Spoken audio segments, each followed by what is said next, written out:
Alors, je vais enregistrer le document au format PSD, donc fichier enregistré sous, et je vais mettre un petit numéro juste avant l'extension ici. Comme ça, on va garder l'évolution du travail. Vous allez régulièrement enregistrer sous un nom différent.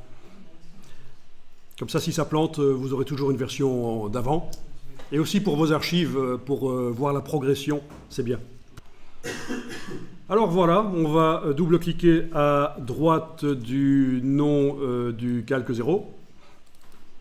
On arrive donc dans les options de fusion et on va aller faire une comparaison, non pas sur les 3 couches en même temps, puisqu'on a remarqué qu'il y a une des couches qui pourrait nous servir, être plus performante pour rendre les choses transparentes. On va faire une comparaison sur bleu. Voilà, comparaison sur bleu. C'est la couche bleue qui va servir à rendre transparent les pixels de toute image. Donc voilà, vous déplacez le curseur de la couche bleue, là, vous le déplacez vers la gauche, il n'y a pas le choix. Ok, jusqu'à ce qu'on voit la silhouette qui se détache correctement. Ouais, ça a l'air de marcher pas trop mal, ça. Bon, on va zoomer quand même. Là, vous voyez qu'il n'y a que 2 niveaux de transparence. Dans la crinière, c'est flagrant. Il n'y a que 2 niveaux de transparence actuellement. Donc, on va créer différents niveaux de transparence. La touche Alt, on casse le petit indicateur là et on va essayer de déplacer ça pour avoir des niveaux de transparence. Oui.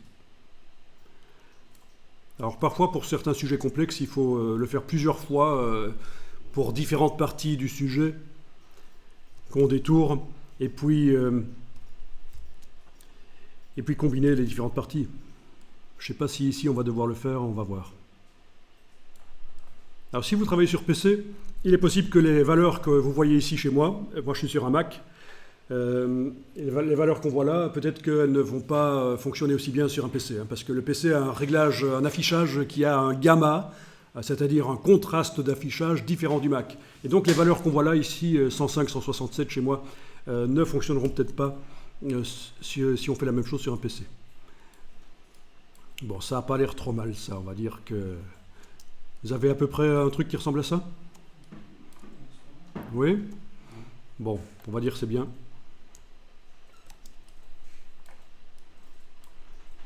Il y a d'autres techniques pour sélectionner la girafe.